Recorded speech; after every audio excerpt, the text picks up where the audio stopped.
My sister wore our mother's diamond necklace to her funeral. She did not wear it quietly.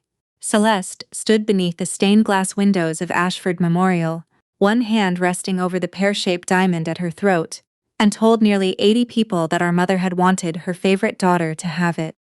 Mom wanted the daughter she loved most to wear this today, she said. Her voice trembled in exactly the right place, then she turned toward me. Nora was devoted, of course. She helped Mom with the practical things. But being useful isn't the same as being chosen. My fingers tightened around the funeral program. For 7 years, I had managed our mother's medications, driven her to appointments, argued with insurance companies, changed dressings, and slept in hospital chairs. Celeste had brought flowers on holidays, posed for photographs, and left before the work began. At family dinners, she refilled Mom's water glass and asked loudly whether she was comfortable. People saw tenderness. They did not see the compression socks, the insurance appeals, the shower chair, or the nights Mom tried to reach the bathroom without her walker. Once, after I helped her back into bed, Mom whispered, "I'm sorry this is your life now." I told her it was fine. That had been another kind of lie. But I did not answer. 5 nights earlier, I had photographed that necklace inside Mom's locked safe. Celeste did not know the door to the study recorded every person who entered. I had spent 31 years managing compliance records for the Ashford County school system. I had learned that when someone lies in public, the worst thing you can do is interrupt before she finishes building the lie. The necklace was unmistakable. Platinum. 1 pear-shaped center stone, 12 smaller diamonds, and a repaired clasp with a tiny engraved number from Harris Jewelers. I had taken it there myself 5 years earlier. When Celeste fastened it before walking to the lectern, the clasp turned outward. I saw the mark. It was the real necklace. After the service, relatives gathered around Celeste in the reception room. She accepted their admiration as if the funeral had been arranged for her. "It was Evelyn's favorite," Aunt Lorraine said. "It represented our bond," Celeste replied. Daniel Mercer crossed the room. He had been Mom's estate attorney for 22 years. He was 68, silver-haired, and so controlled that I had once seen him tell a man his second wife owned half his company without changing the rhythm of his breathing. "Celeste," he said. "Exactly when did Evelyn give you that necklace?" Her smile remained but her eyes changed. "Why?" "I'm settling an estate. I'm asking for a date." People nearby stopped talking. Celeste softened her expression. "September 22nd. It was a Sunday. I came by after dinner. And Mom said she wanted me to have it while she was still alive. She didn't want Nora turning every personal gift into part of the estate. There it was. A date, a setting, and a reason I would supposedly deny it." Daniel nodded. "And she handed it to you that evening?" "Yes. You took it home?" "Of course." Daniel looked at me. September 22nd was the day I had helped Mom update her insurance inventory. We had photographed every piece of jewelry and returned it to the safe. At 4:38 that afternoon, Mom had held the necklace in her own hand, and at 7:12 p.m. on the last night of her life, I had photographed it again inside the safe beside asset card J14. Celeste had chosen a date the records could prove was impossible. "Thank you," Daniel said. Celeste relaxed, then he turned to me. "Nora, don't leave before we speak." For the first time that day, Celeste did not look like the favorite daughter. She looked like someone trying to remember whether she had locked a door behind her. She found me in the coat room 20 minutes later. "You made Daniel question me in front of everyone. I didn't speak to him before the service." "You didn't have to. You've been whispering in his ear for years. Where did you get the necklace?" "Mom gave it to me." "On September 22nd. "Yes, I waited." Celeste hated silence unless she controlled it. "You documented every dollar Mom spent," she said. "You treated her life like an audit." "I kept records because I handled her bills." "You controlled her." The words were familiar. Celeste used them whenever I asked why she had missed another weekend, another hospital stay, another promise to help. She had never been absent enough to be called absent. She arrived on birthdays with expensive flowers. She refilled Mom's water glass when people were watching. She posted photographs with captions about gratitude. Her version of love had an audience. Mine usually happened with the door closed. "The necklace was a personal gift," she said. "That means it isn't part of the estate." "Then Daniel will confirm that." "You're making me look like a thief at our mother's funeral. You chose to wear it." Her face hardened. "Mom knew you would do this. That's why she gave it to me, before you could lock everything away." She left me among the coats and lilies. Daniel was waiting in a small office behind the reception room. I photographed the necklace inside the safe Monday night, I told him. What time? 7:12. The original file is still on my phone. Do not crop it, edit it, forward it through a messaging application, or write on it. I know how to preserve a file. I know you do. It was the closest Daniel came to reassurance. Did Mom change her will? I asked. I will discuss the current estate documents at the appropriate time. What can you tell me now? Do not confront Celeste again. Do not accuse her in writing. Do not ask relatives to take sets, and do not enter your mother's study alone until we document its contents. Why? Because if an asset is missing, the history of who touched what next will matter. The necklace is missing. Yes, and because it is visible around Celeste's neck, it is the easiest item to address. I stared at him. What does that mean? Daniel closed his briefcase. It means the necklace is not the first problem your mother documented. Daniel and I returned to Mom's house the next morning. The house was painfully ordinary. Across the street, a man washed his truck. Children rode bicycles through dry leaves inside. Mom's reading glasses still rested beside a legal pad with a note in her handwriting. Call Nora about pharmacy. The study door had an electronic lock I installed after Mom began misplacing financial papers. It had 4 active codes. Mom's master code, mine as user 1, Ruth Alvarez's as user 2, and Celeste as user 3. Daniel photographed the door, the threshold, and the room before we touched anything. The safe was built into the wall behind a cabinet. There was no damage. I removed the blue inventory binder from the filing drawer. Every valuable item had a number, photograph, description, insurance value, and storage location. The necklace was J14. The record described the platinum setting, the pear-shaped center stone, 12 side stones, and the repaired clasp. Daniel compared it with the photograph he had taken at the funeral. It matches, he said.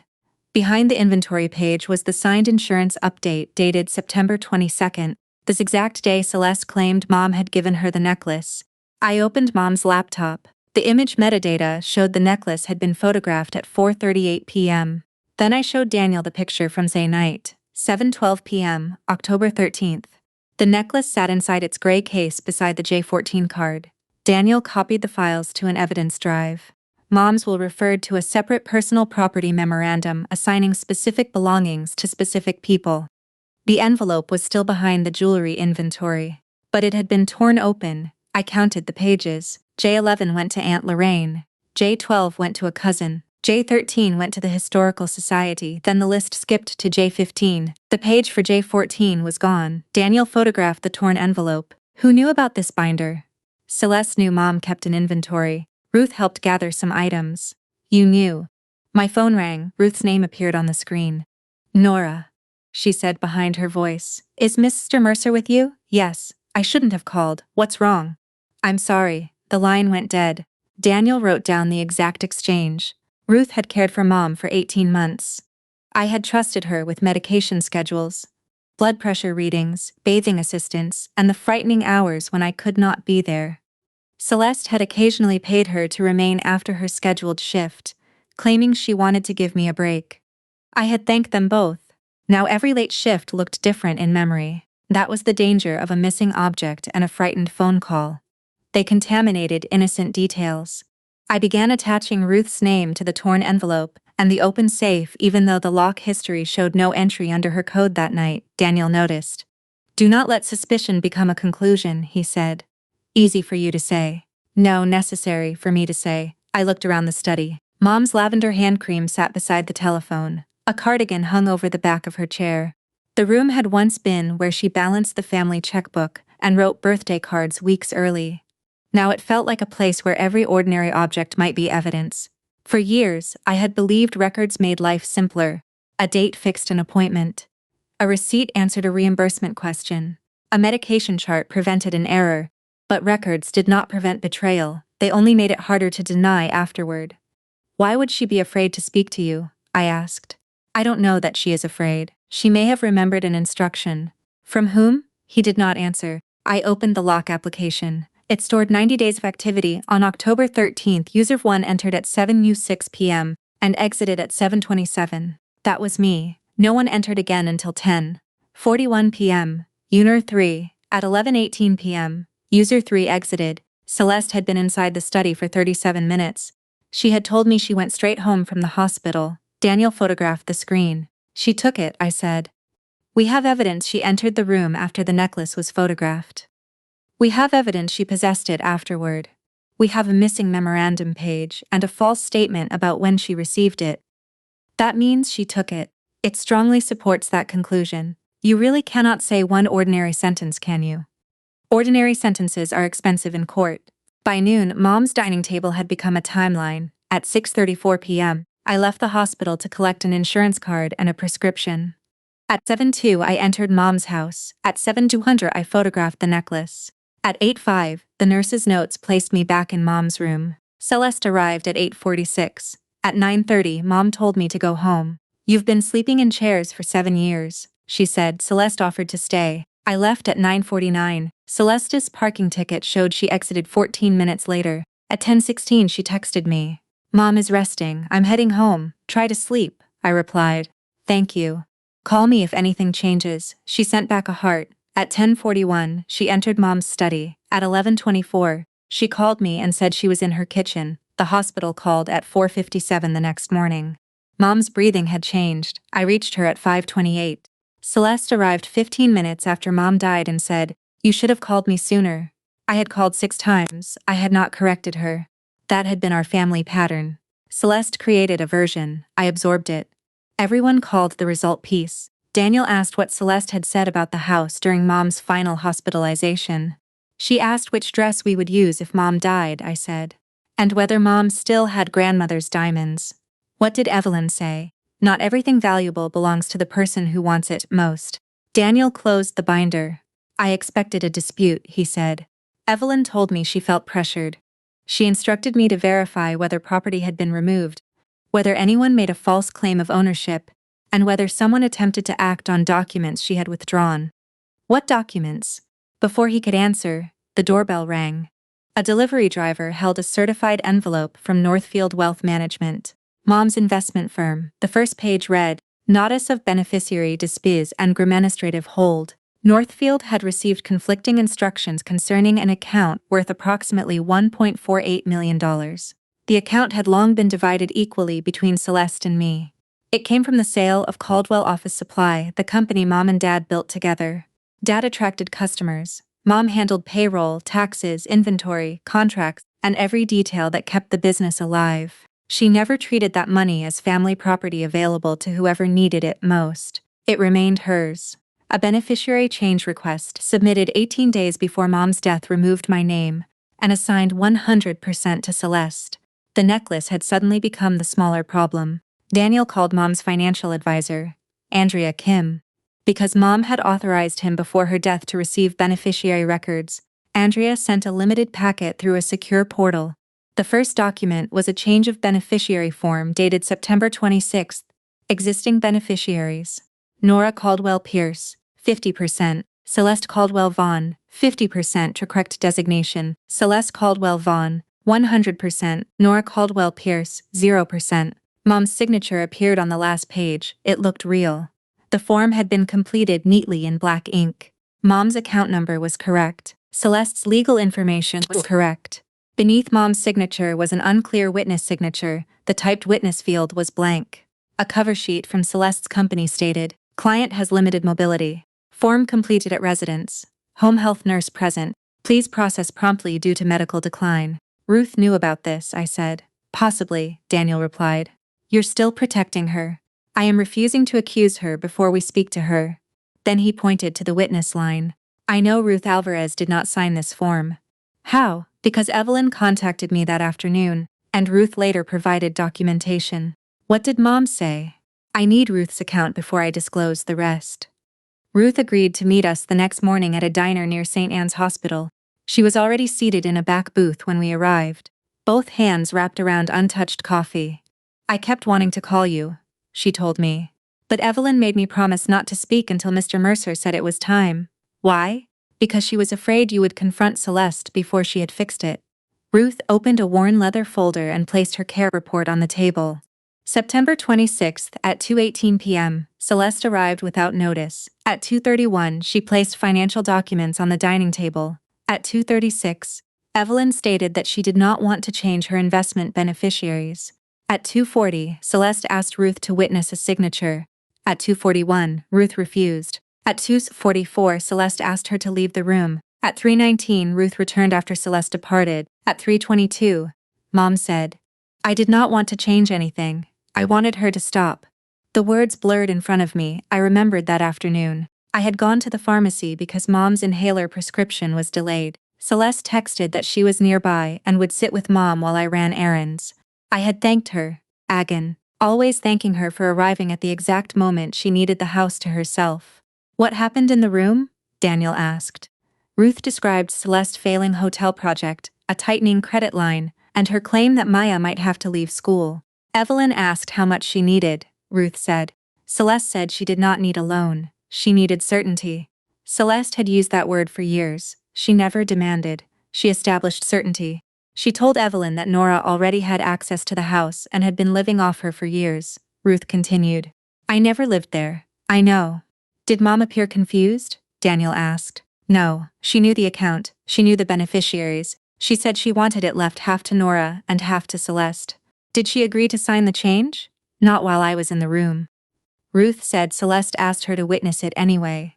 "I told her witnessing meant more than watching a pen touch paper. She said I was an employee and this was a family matter. Then she told me to leave." Ruth's hands tightened around the coffee cup. "She smiled when I refused," she added. "That was the worst part. She spoke as if I were being dramatic. She said, 'I'm not asking you to make a medical decision, Ruth.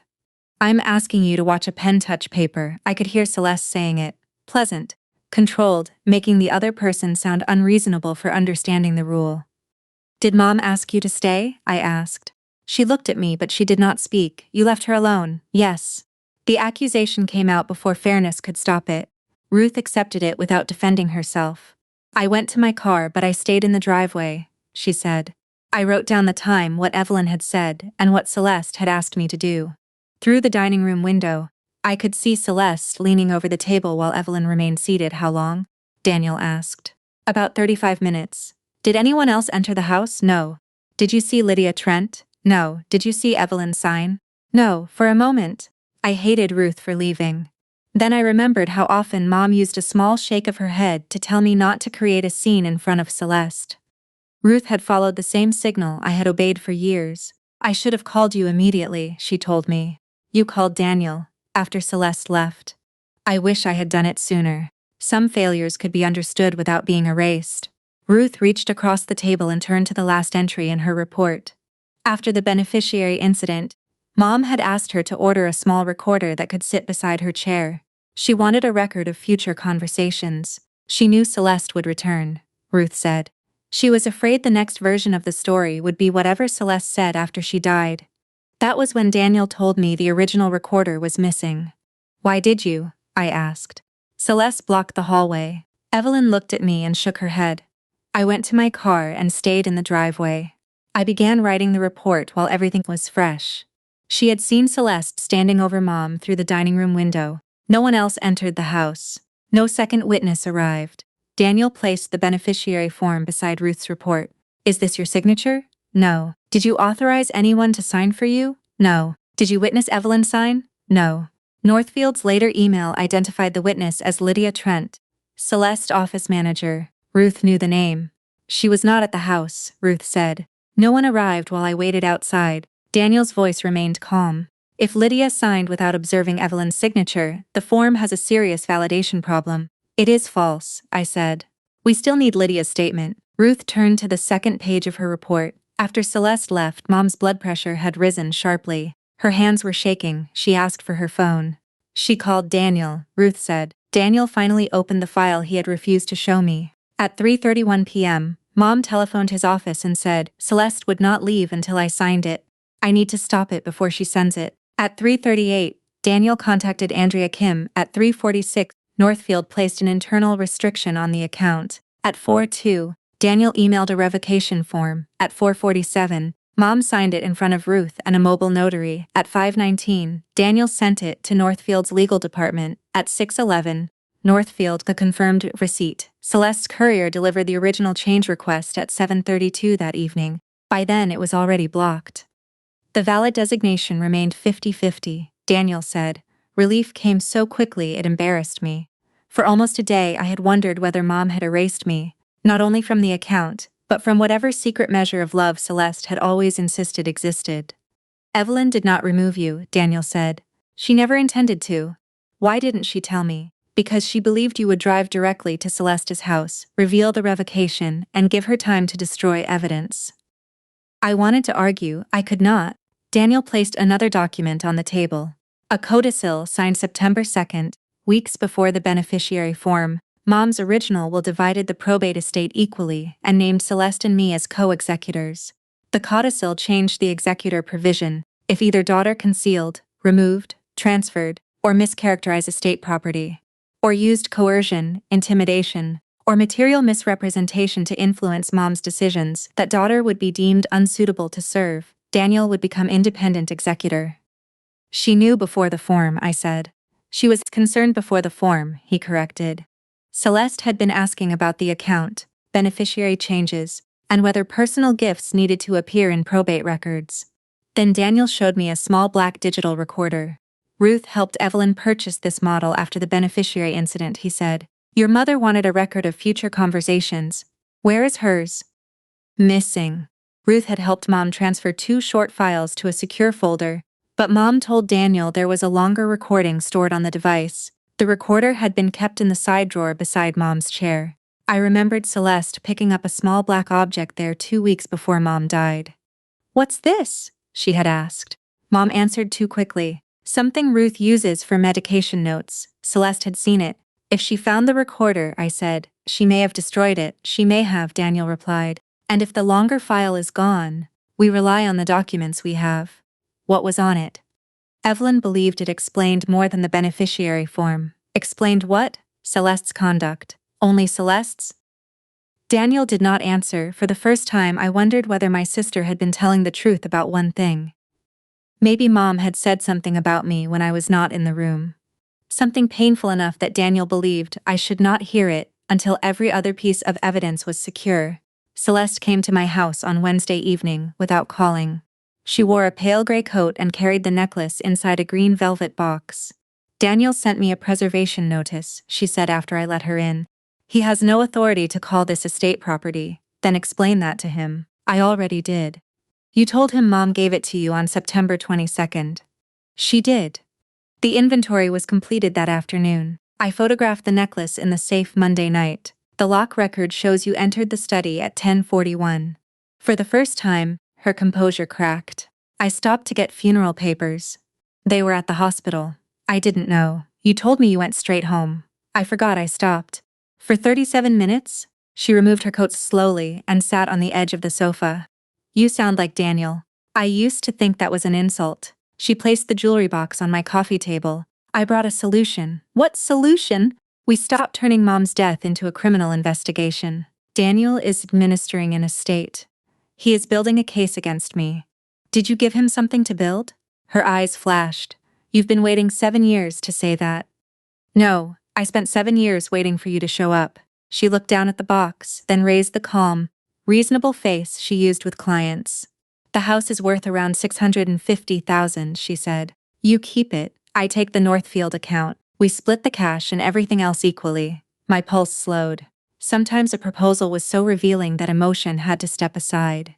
You think the Northfield account belongs to you. She signed the form. Did she? You've seen it? I have. Then you know. I know my name was removed from one document. She wanted me to have it. Why? Because you already got your share. My share of what? Her life. It was the most honest thing Celeste had said. You think caring for her was an inheritance. I think you benefited from being there. You controlled her doctors, her bills, her calendar, her house. I never controlled whether you visited. You made every visit feel like an inspection. I asked whether you could stay longer than an hour. You always needed me to fail your test. It was not a test when Mom needed someone overnight. You liked being the one she needed. The accusation hurt because it was not entirely false. I had valued Mom's trust. I had also built my days around being competent, because competence was the one thing the family never questioned. When Thomas died, people told me I was strong. After the miscarriages, they told me I was resilient. When Mom broke her hip, Everyone assumed I would organize the recovery. Strength became the reason no one had to ask whether I was tired. I retired early and lost part of my pension. You chose that, and you chose not to come. I had a business and a daughter. I had a job and a husband until I did not. That is not my fault. I did not say it was. You always make it sound like I owe you for your life. No, I am asking you to stop using it as evidence that you deserve Mom's money. Celeste looked away. For a moment, I saw exhaustion beneath the polish. The business had once been her triumph. Magazine profiles called her fearless. Clients praised her ability to transform neglected spaces into rooms that looked effortless. She had built an identity around making damage invisible. Now the hidden structure was failing. And she believed Mom's account could keep the walls standing long enough for no one to notice. There it was again. The sentence Celeste used to erase any debt she did not want to acknowledge. No one asked you to do that. The account is worth more than twice the house, I said. Why would this be fair? Because you love the house. I may sell it. You won't. You are offering me property you do not own in exchange for surrendering money you think is already yours. I am offering peace. No, you are asking me not to examine how you got the necklace or the account. Celeste's voice sharpened. Mom canceled things all the time. Daniel always had her signing another document, another update, another form. She stopped. You don't know what she canceled, I said. Her face went still. She believed the beneficiary change had succeeded. She did not know about the revocation. Daniel had been right to keep it that way. I opened the front door. You should leave. Celeste put on her coat. At the threshold, she turned. You think Daniel is on your side because he likes records. I don't think Daniel is on anyone's side. He has recordings. I did not move. How do you know? Mom told me.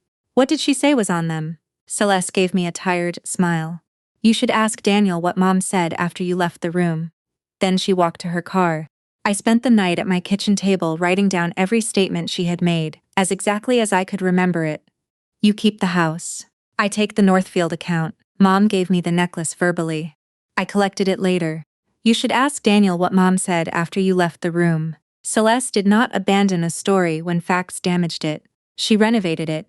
At the funeral, she claimed Mom physically gave her the necklace on September 22nd and she took it home. After learning about my photograph, the gift became verbal.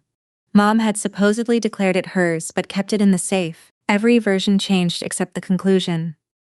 Celeste had been chosen. Daniel called after reading my notes. The estate conference is Friday at 10, he said. You, Celeste, Mark, Maya, Ruth, and I will attend. Andrea Kim will appear by secure video. Why Mark? Celeste's proposed settlement affects marital property and debt she may not have fully disclosed to him. Why Maya? The missing J14 memorandum page contains a gift to her. You found a copy. Your mother sent an executed duplicate to my office.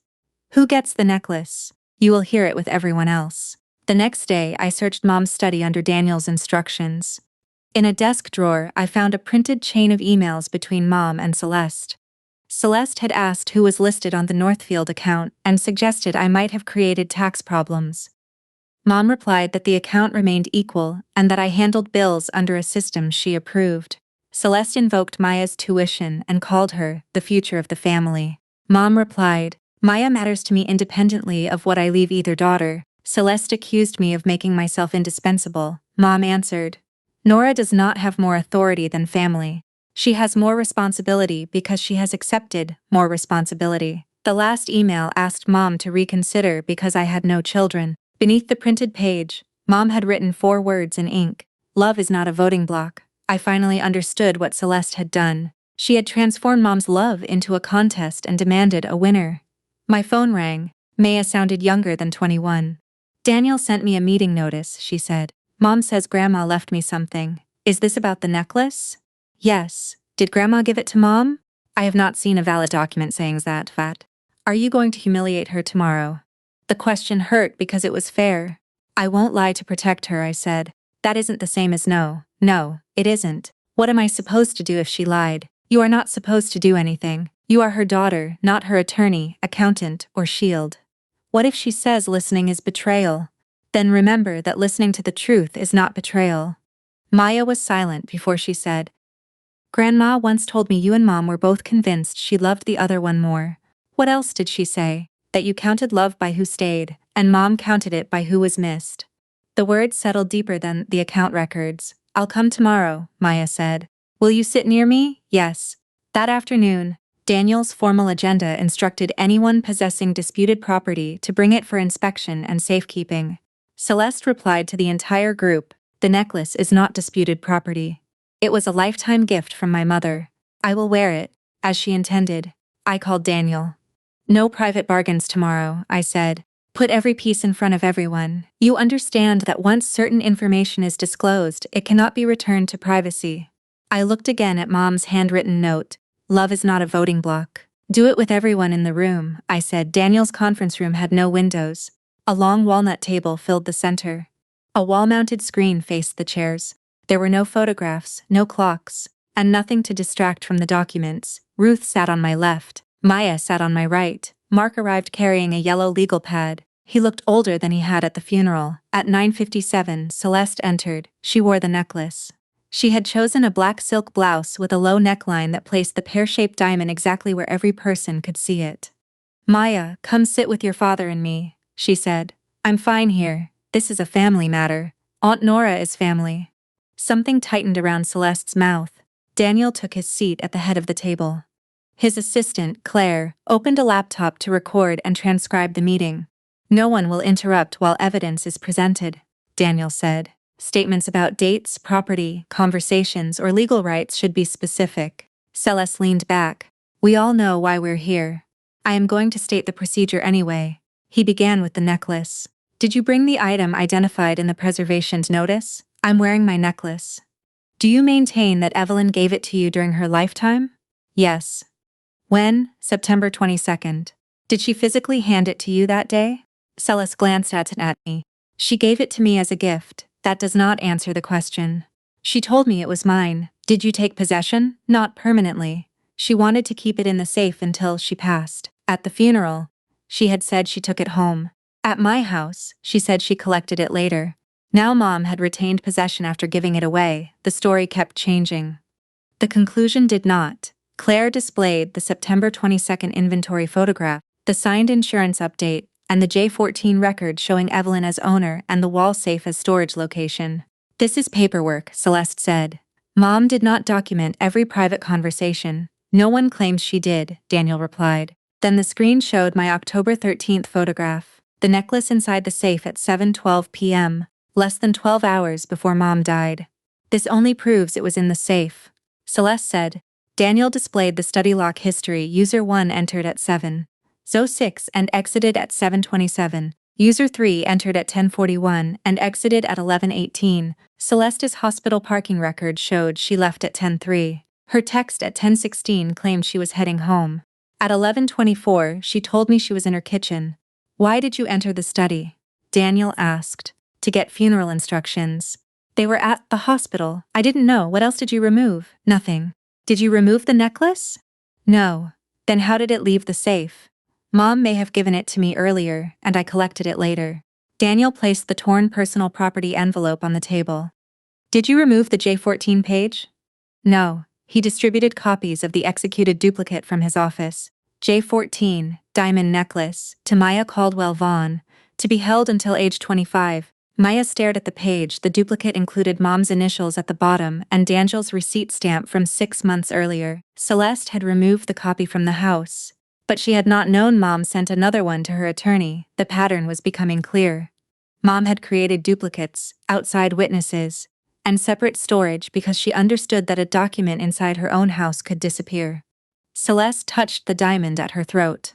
"That cannot be right. It bears Evelyn's signature and was witnessed," Daniel said. "She told me it was mine." "Then why did she sign a later memorandum assigning it to Maya?" "She wanted it to stay in my family." Maya's voice was quiet. "I am your family." Celeste turned toward her. "Of course you are. That's why I wore it. Grandma wanted it represented through me until it became yours." It was another renovation. Daniel asked Celeste to remove the necklace and surrender it to the estate for safekeeping. She refused. He did not argue. He simply noted the refusal for the record and moved to the Northfield account. Andrea Kim appeared on the screen. She confirmed the account's approximate value, $1.48 million. She displayed the original 50-50 designation, the September 26th change request naming Celeste alone, And Mom's signed revocation received before Celeste courier delivered the original form. The valid designation, Andrea explained, remained equal. Celeste stared at the revocation. The screen showed Mom's signature beneath the sentence, confirming that the original equal designation remained her final instruction. Ruth's signature appeared below it, followed by the seal of Elaine Brooks, the mobile notary. The time, 4:47 p.m., was printed beside the stamp. Andrea explained that Northfield had received the revocation more than an hour before Celeste's courier delivered the change request. The company had not decided whether coercion occurred. It had simply preserved the account until the conflicting documents could be verified. That is not possible. It is documented, Andrea said. My mother signed my form. Her signature appears on it. Northfield did not process it because conflicting instructions and a hold were already in place. Celeste looked at Daniel. You did this.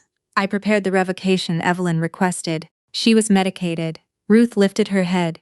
She was alert and oriented. You are not qualified to determine legal capacity. No, I am qualified to document her speech, orientation, medications, blood pressure, and behavior. Daniel asked Ruth to identify her care report. She verified that she began it in Mom's driveway minutes after Celeste ordered her from the room. What did Evelyn say before you left? Daniel asked. Ruth opened the report. Her exact words were, I want it left half to Nora and half to Celeste. And after you returned? I did not want to change anything. I wanted her to stop.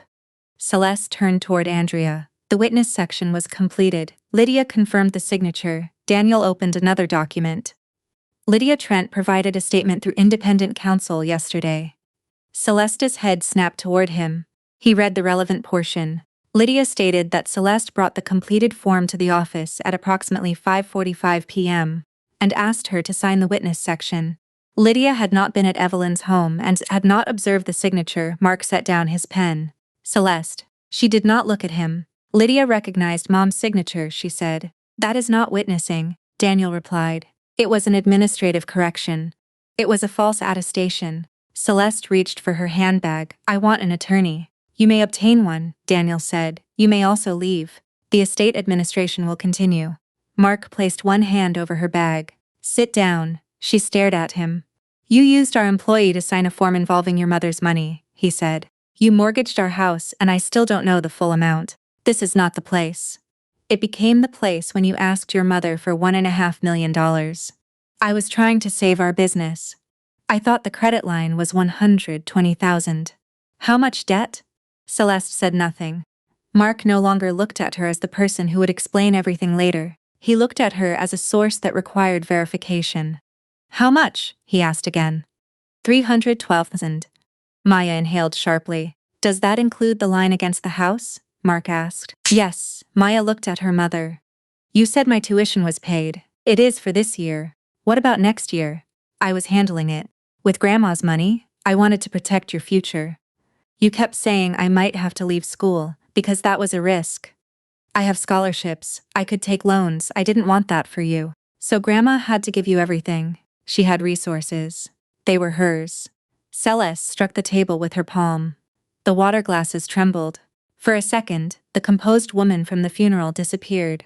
In her place was someone who had spent months moving numbers between accounts, deadlines, and explanations until she could no longer tell the difference between solving a problem and forcing everyone else to absorb it. She did not say no, Ruth answered softly. Yes, she did. Celeste turned on me. Nora poisoned her against me.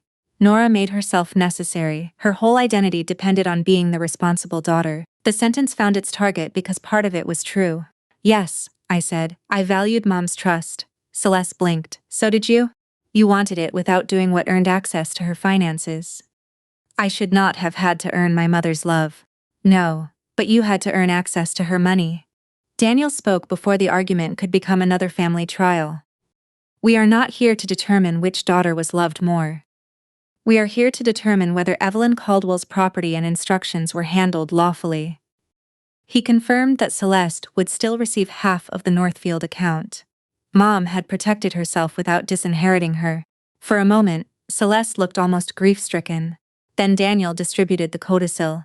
It disqualified any proposed executor who concealed property, mischaracterized ownership, or attempted to influence Mom through coercion or material misrepresentation. Daniel would serve independently. Celeste threatened to challenge Mom's License. capacity. You may, Daniel said, but the same capacity evidence would apply to the beneficiary form you claim was valid. She stopped. She could not destroy the documents she disliked without weakening the one she needed. Mark rubbed both hands over his face. Is there anything else? He asked. Daniel looked at Celeste. Yes. Daniel unlocked the credenza and removed a padded mailing envelope. The postmark was October 10th, 4 days before Mom died. The return address was her house. Inside was a plastic case holding a microSD memory card. Celeste stared at it. Daniel then placed an evidence bag on the table. Inside was the missing black recorder, its battery compartment open and its memory card slot empty. I thought the recorder was missing, I said. It was delivered yesterday by Lydia Trent's attorney, Daniel replied. Lydia removed it from a locked drawer at Von Design Group. Mark looked at Celeste. The recorder was at your office? Daniel continued before she answered. Lydia states that Celeste gave it to her on October 14th and asked her to dispose of it. Lydia did not. She locked it away. That is a lie, Celeste said. Did you possess the recorder? I found an electronic device that belonged to my mother. When? After she died. The door log shows you did not enter the house after her death. Celeste's face went still. You found it on the night of October 13th, Daniel said. In the drawer beside Evelyn's chair. I thought it contained private medical notes. You gave it to Lydia and asked her to dispose of it. I asked her to check it for confidential business information. Your mother's medication recorder contained your business information? I am not answering further. That is your right. Daniel held up the memory card. Evelyn anticipated that someone might remove the device. On October 10th, she mailed the original card to me and left the empty recorder behind. Mom had left the shell where Celeste could find it. Celeste had believed she erased the record when she took the device. But Mom had already sent the part that mattered somewhere Celeste could not reach. Daniel placed a small speaker at the center of the table.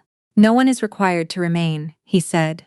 The next recording bears directly on Evelyn's intent, the beneficiary form, and the executor provision. Maya reached for my hand. Across the table, Celeste looked at the memory card as if our mother had just entered the room. Daniel pressed play. For 2 seconds, there was static. Then a chair scraped across Mom's dining room floor. Celeste's recorded voice said, Mom, I'm not asking you to decide everything today. Mom answered, weak but clear. You brought a form with my account number already written on it. I brought it because I knew you'd get tired if we started from the beginning. I told you how the account is arranged. Half to Nora, half to me. That is what your father and I decided. Dad has been gone 19 years. That does not make the decision meaningless. Celeste said things had changed. The hotel project had created a temporary cash problem. Maya's future was at risk. 30 employees could lose their jobs. Mom kept asking one question. How much do you owe? Celeste avoided the answer until she finally admitted it was about $300,000. I can loan you $100,000, Mom said. That won't solve it. It may give you time to sell assets and reduce expenses. You want me to dismantle everything I built. I want you to stop pretending a problem disappears because no one can see it. Celeste's voice sharpened. You never talk to Nora like this. Nora does not ask me for $1.5 million. I'm not asking for a check. I'm asking for security. The account gives me options. It is not your account. It will be someday. No, half of it may be. Then came the question beneath every argument they had ever had. Why does Nora need half? Celeste asked. Because she is my daughter, so am I, yes. Then why is she always the one you trust? Mom was quiet for a long time. Nora comes when she says she will. That doesn't mean she loves you more. I didn't say it did. You let her decide everything. I ask her to handle things because she handles them. She has already had 7 years of your time, your house, and your money. Mom's answer crossed the conference room like a blade. Nora gave me 7 years. She did not take them. No one looked at me. I was grateful. Celeste accused me of expecting a reward, of using exhaustion to make Mom feel guilty, of treating her like a failure. Mom answered each claim with the same weary clarity. Nora expects you to help. She chose her responsibilities, Celeste said. So did you.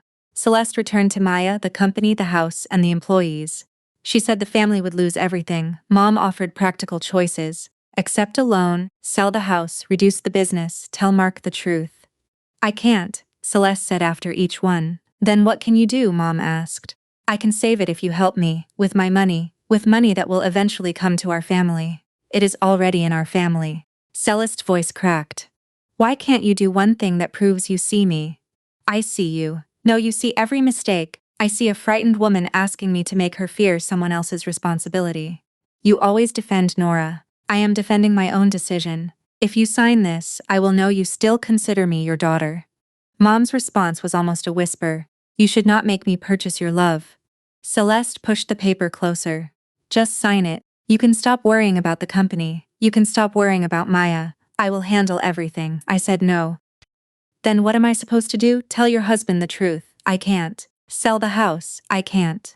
Close part of the business. I can't. Then what can you do? I can save it if you help me. Mom coughed and struggled for breath. Celeste softened her voice. Please, Mom, no. You will give Nora hundreds of thousands she doesn't need while my family loses everything. Half belongs to you when I die. That could be years. A quiet horror moved through the conference room. Celeste had not said she wanted Mom dead. She had not needed to. After a long silence, Mom said, "Give me the pen." Maya's hand went cold inside mine. On the recording, Celeste exhaled, then Mom said, "I will sign because I want you to leave." That is not the same as wanting this.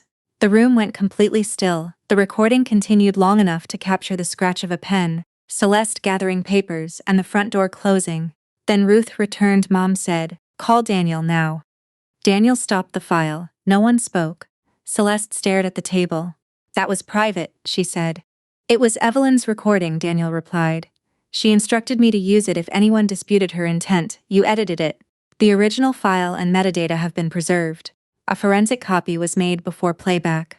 Maya turned toward her mother.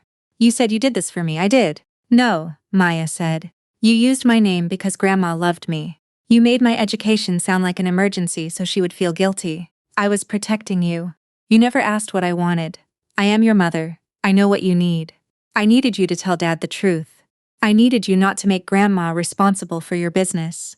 Celeste's mouth opened, but nothing came out. "Grandma offered you $100,000. It wasn't enough. That doesn't make the rest yours." Celeste looked at her daughter, but Maya did not look away. Daniel opened a second audio file. "This was recorded after Evelyn revoked the form," he said. "She asked that both daughters hear it."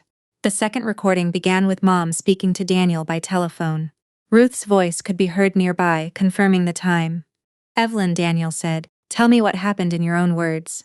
"Celeste brought a form that removed Nora from my Northfield account." "Did you want to remove Nora?" "No." "Did you sign the form?" "Yes." "Why?" "Because Celeste would not leave." "Did she threaten physical harm?" "No." "Did she threaten you in another way?" Mom paused. "She said Nora had already taken enough from me. She said Maya might lose school.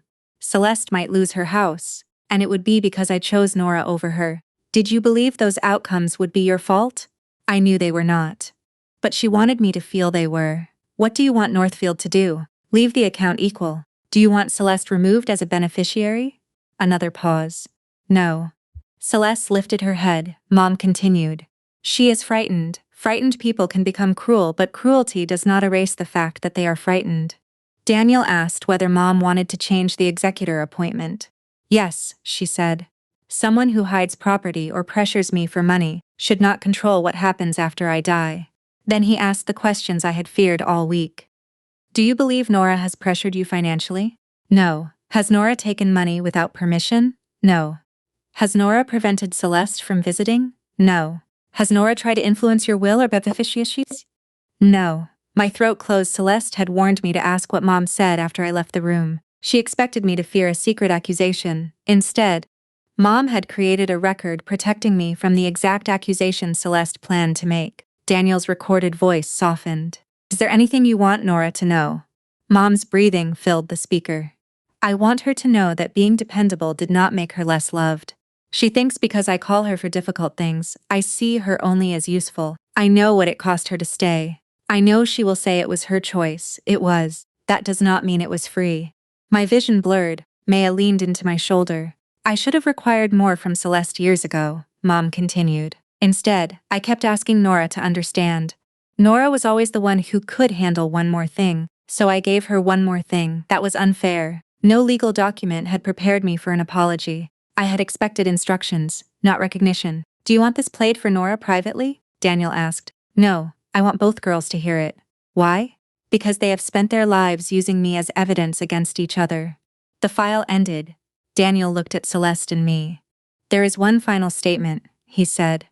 Evelyn recorded it on October 9th and addressed it to both daughters. Celeste kept her eyes on the speaker. Play it. Mom's voice sounded stronger in the last file.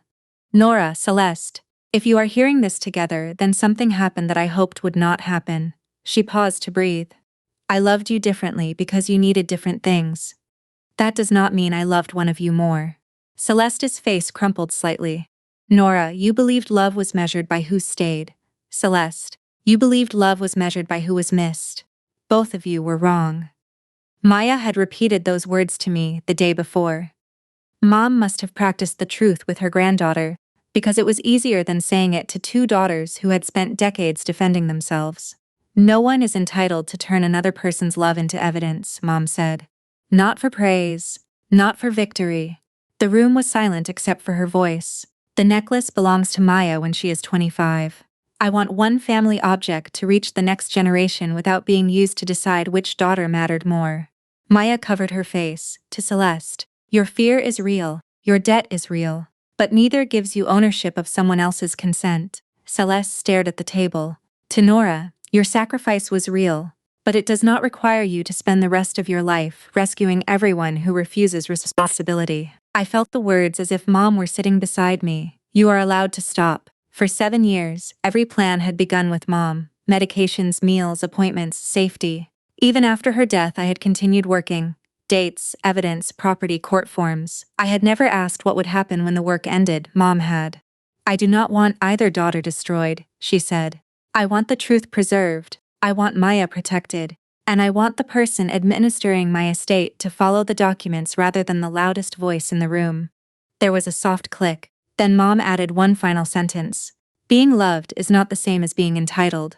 The file ended. Daniel removed the memory card and returned it to its evidence case. Based on the removal of J14, the false ownership claims, the beneficiary change process, and the removal of the recorder, I will petition the probate court for appointment as independent executor.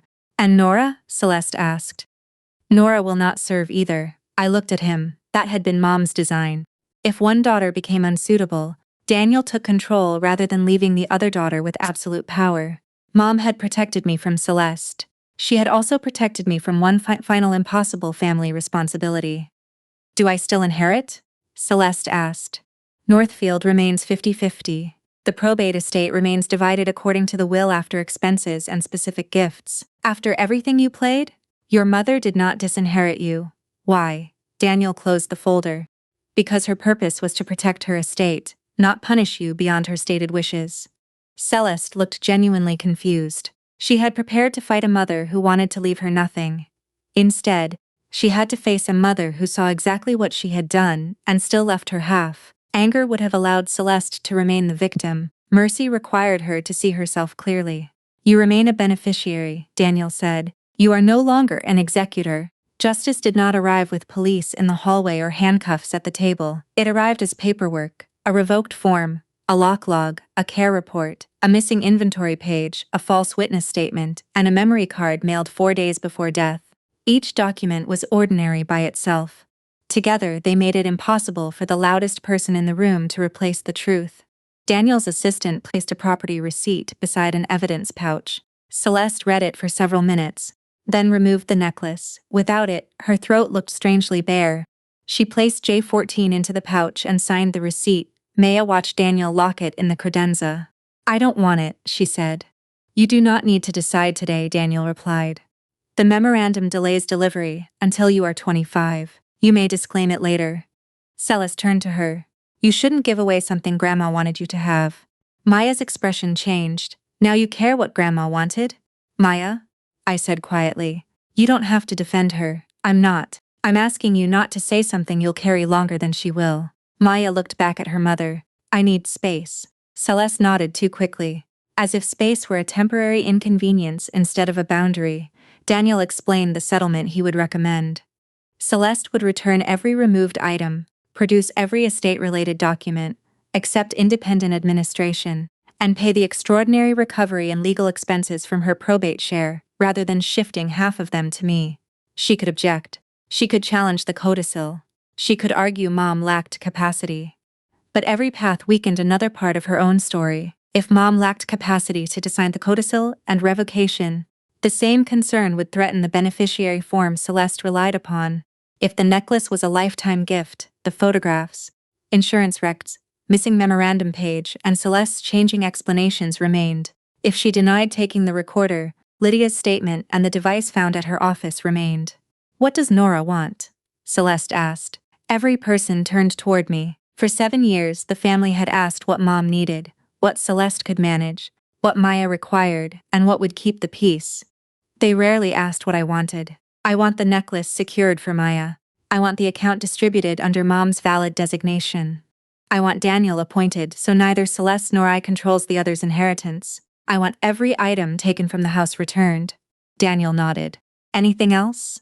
I do not want to initiate a criminal complaint if the property is returned, the documents are produced, and there is no further concealment. Celeste studied me. Why? It was the first question she asked without an accusation inside it. Because I want accountability, not destruction. You think you get to decide the difference?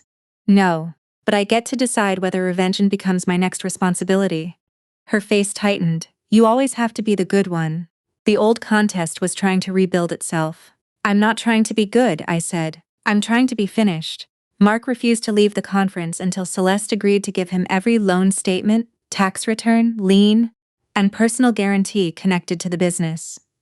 You pledged our house, he said. I was protecting the company.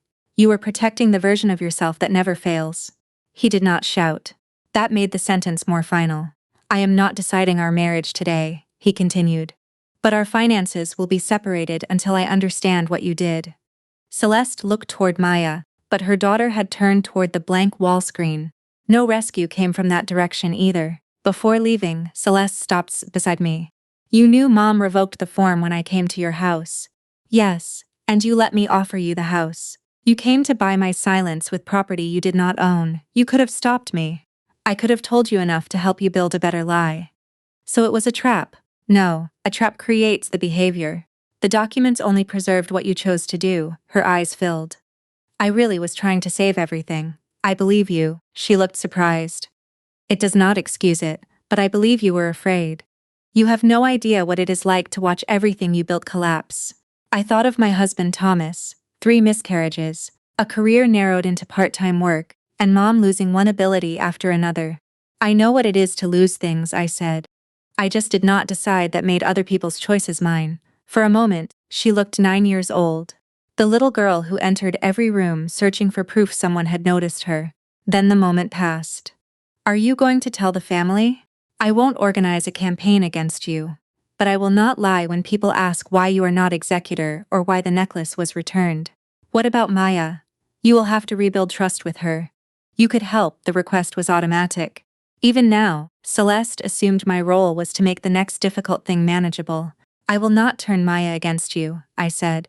I will not carry messages between you. I will not explain your choices for you. So you're abandoning me. No, I'm setting a boundary.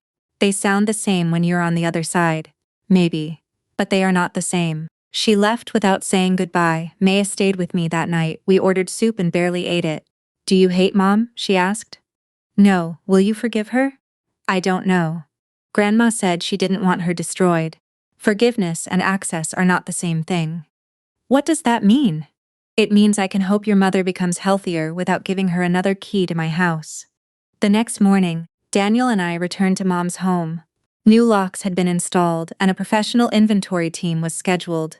Inside the study, Daniel opened the lower drawer of Mom's desk and removed a cream envelope I had not seen before. My name was written across the front, for Nora. When the work is finally over, I held it without opening it. For the first time since Mom died, there was no urgent reason to read the next document, so I took it home. The probate process lasted several months. During that time, the family learned how slowly consequences move once they leave a conference room. Appraisers photographed furniture. Accountants reconstructed transfers. Daniel's staff copied emails and preserved the lock data. Every item received a number. Every number a location. Every location a signature. Celeste hired an attorney but negotiated rather than challenging the codicil. Under the final settlement, she returned the torn J14 memorandum page, 2 insurance statements, and a copy of Mom's Northfield summary. She signed a sworn inventory of everything she had removed and accepted responsibility for the estate's recovery and additional legal costs from her probate share. She did not lose everything. That had never been Mom's intention.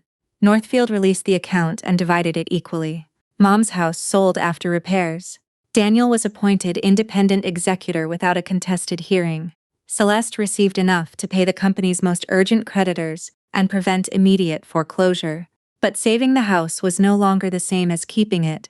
Mark insisted they sell. They moved to a smaller townhouse and used the equity to reduce the business debt.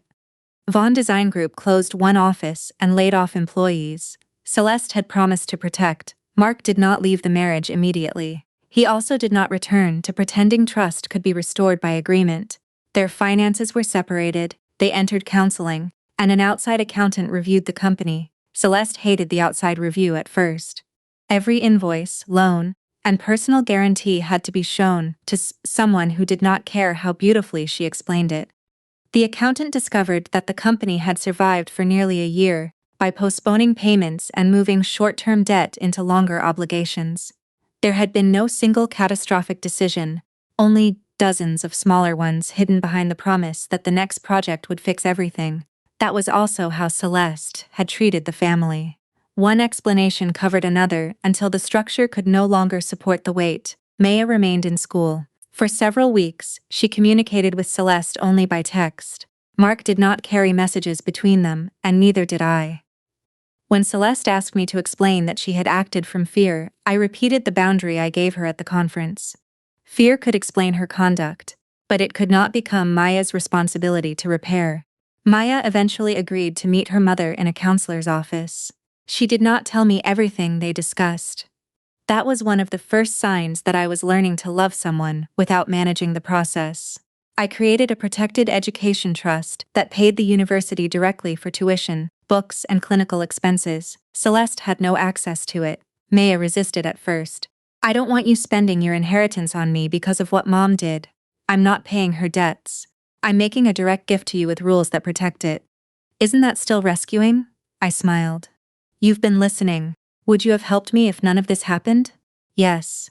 I might not have known how to do it without giving your mother control." Maya nodded. "Then I'll accept it." The necklace remained in secure storage. Maya had until 25 to decide whether it could become a gift instead of evidence. 6 months after the conference, I stood in a community center meeting room and watched a woman named Denise cry over a check for $1,200. It was enough to hire a trained aide for 2 Saturdays a month, so she could leave her father, who had Parkinson's disease, in safe hands. "I haven't had lunch with my sister in 11 months, she said. "You should call her." Denise laughed through her tears. "I don't even know what restaurant I like anymore." I understood. The sign behind us read, "The Evelyn Caldwell Caregiver Relief Fund." I had used part of my inheritance to establish it, not all of it. Mom had told me to build a life, not turn generosity into another form of self-erasure. The fund paid for respite care, transportation, wheelchair ramps, medical equipment, and emergency lodging. No family member controlled the money alone. A community foundation handled applications and audits. At the first grant meeting, I recognized versions of myself in every application. A daughter who had not slept through the night in months. A husband who kept postponing his own surgery. A son driving 3 hours each weekend because his mother refused to move. None of them needed a speech about devotion. They needed practical help before love became another word for disappearing. One grant paid for a wheelchair ramp. Another covered a medication dispenser insurance refused to approve. A third gave a caregiver 2 nights in a hotel near the hospital after her mother's stroke. The amounts were modest compared with the estate, but each one purchased something the caregiver had been told was selfish: rest, distance, or time. Good intentions needed records too. But before I could truly begin that work, I had to leave the life that came before it. I sold my own house 3 months after the estate conference. Every room had been arranged around people who were gone. Thomas's chair faced the television. The spare room held boxes of Mom's medical records. The hall closet contained a folded walker and unopened packages of bed pads, I had been living inside the responsibilities of 2 dead people. The apartment I bought was smaller, near the library and a park. There was no yard, no spare bedroom I felt obligated to fill, and no reason to own 4 sets of dishes. On moving day, I found one of Mom's old appointment cards inside my handbag. Cardiology. Tuesday, 9:30 a.m. For a moment, I reached for my calendar before remembering the appointment no longer existed. I stood in the empty kitchen holding the card and understood that grief was not only missing a person. It was losing the future tasks that had once proven she was still here. I placed the card in a box with family photographs instead of the new desk drawer. Records could preserve a life without continuing to run it. The first morning there, I woke at 6:15 and reached for my phone. For 7 years, that movement meant checking for a hospital call, a message from Ruth, or an alert from Mom's medications dispenser. There were no alerts. At first, the silence felt wrong, then empty, then slowly, like space. The envelope remained unopened in my desk for nearly 2 weeks. It was the last unread thing Mom had written to me. Once I opened it, there would be no next instruction, no hidden page, no final task. One Sunday morning, I carried it to my balcony. Dogwood trees were beginning to bloom in the park. Inside were 3 handwritten pages. Nora, if Daniel gave you this letter, then the legal work is either finished or in hands other than yours. That was intentional. I stopped reading. Below me, a child rode past on a scooter. A man walked a yellow dog. The world remained ordinary. I continued. You will be tempted to ask what you missed. You will review conversations and dates, and wonder whether one more question could have prevented what happened. Do not do that to yourself. I knew Celeste was in financial trouble before you did. Because she came to me privately. I did not tell you because I believed I could manage it without creating another burden for you. That was one of my mistakes. I kept saying your sister was going through a difficult season. Some seasons last because everyone keeps repairing the damage, instead of requiring the person to change. I read that sentence twice. For years, Mom had asked me to understand Celeste. In the end, she finally understood what that request had cost. You were not perfect during the years you cared for me. I laughed out loud. Only Mom would begin an apology by correcting the record. You became impatient. You spoke to doctors as though they were slow students. You rearranged my kitchen and denied doing it. You lowered the thermostat whenever you thought I was asleep. I looked through the balcony door at the thermostat set to 68. Then I kept reading. You also stayed. I know you will say staying was your choice. It was. Choices still have costs. I am sorry I treated your strength as an unlimited resource. I am sorry I asked you to understand Celeste more often than I asked Celeste to help you. I am sorry I sometimes praised her visits because it was easier than acknowledging your years. The words became difficult to see. Do not spend the rest of your life proving you were the good daughter. I already knew. More importantly, you must stop needing anyone else to know. At the funeral, Celeste had defined both of us in one sentence. She was chosen. I was useful. For weeks, I had believed justice meant correcting that sentence in front of everyone who heard it. Mom understood what I had not. As long as I needed the family to declare me the better daughter, I was still competing in Celeste's contest. The final page contained no instructions about money, only a request. Use some of what I leave you to rest. Use some to enjoy yourself without explaining the expense. Use some to help people if that gives the years meaning. But do not give all of it away because suffering has made generosity feel safer than happiness. You are allowed to have both. Love, Mom S. The blue sweater was in the hospital closet the entire time. You were right not to go looking for it. I laughed and cried at once. That afternoon I called Maya and asked her to dinner. Is something wrong? No. Do you need help with the fund? No. Did Daniel call? No. She was silent. You're calling just to have dinner. Yes, that's new. I'm trying something. At the restaurant, we talked for nearly an hour without mentioning Celeste. Then Maya set down her fork. Mom wrote to me. What did she say? That she was sorry. She admitted she used me to pressure Grandma. How did that feel? Terrible. She looked toward the window, and better. Both can be true. She wants to meet. Do you want to? I don't know. What would you do? I would decide what I needed before deciding what she deserved. Maya studied me. That sounds like Grandma. I had a good teacher. Celeste wrote to me 4 months after the conference. The envelope contained no gift, photograph, or legal argument. Only a letter. She admitted the company had been failing longer than she told anyone. She admitted she convinced herself the Northfield account was already hers. because she expected to inherit it eventually. She admitted she chose the necklace because she wanted everyone at the funeral to see proof that Mom had chosen her. The apology was imperfect. Some explanations leaned close to excuses, but it did not accuse me. That was new. Near the end, she wrote, "I thought if Mom trusted you, there was less trust left for me. I know that sounds childish. I also know being childish does not excuse what I did. I have spent my life making rooms look better than they are. I did the same thing to my finances and my marriage. When Mom refused to admire the room, I blamed her for seeing the walls. I am trying to become someone Maya can trust again." I placed the letter in my desk beside Mom's. I did not call Celeste.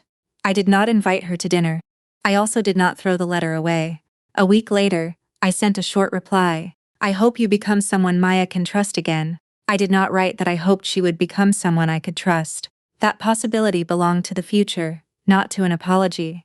At the Caregiver Fund's first public event, Daniel stood near the back while Ruth sat beside him. Maya volunteered at the registration table, helping an elderly man complete a transportation application. When the event ended, Daniel approached me. "Your mother would have approved. She would have asked why the administrative costs were not listed on the first page." That too. I looked across the room at people gathering coats, walkers, medical folders and bags of supplies. For 7 years I had believed caregiving was private, a family duty and a test of love. That privacy allowed people like me to disappear inside it. The fund did not reward anyone for being the better daughter or son. It gave them 4 hours to sleep, a safe ride to a doctor, a ramp at the front door, proof that needing help did not mean they had failed. Daniel handed me a small envelope. "The final estate accounting," he said. "You could have emailed it. I thought you might appreciate the symbolism." The probate administration was complete. Daniel's appointment was discharged. Every asset had been distributed or placed in custody. J14 remained held for Maya. There were no objections, missing documents, or unresolved property claims. The final accounting also showed exactly what Celeste's choice had cost: security work, forensic copying, extra legal review, and professional inventories. Those expenses had been charged against her probate share under the settlement. She still inherited substantial money, but she could no longer make half the consequences mine. The work was finally over. That evening, I returned to my apartment, placed the accounting in a labeled file, and closed the cabinet drawer. I did not check it twice. I stepped onto the balcony. Children played near the fountain. Somewhere in the building, someone was cooking with garlic and butter. Celeste had wanted the necklace because she believed being chosen was something people should be able to see. I finally understood that love had never been hanging around her neck. It had been in Mom's records. In the truth she protected, in the apology she left me, and in the life she was asking me to build after hers ended. For the first time in 7 years, I closed the calendar, locked the door behind me, and chose what came next.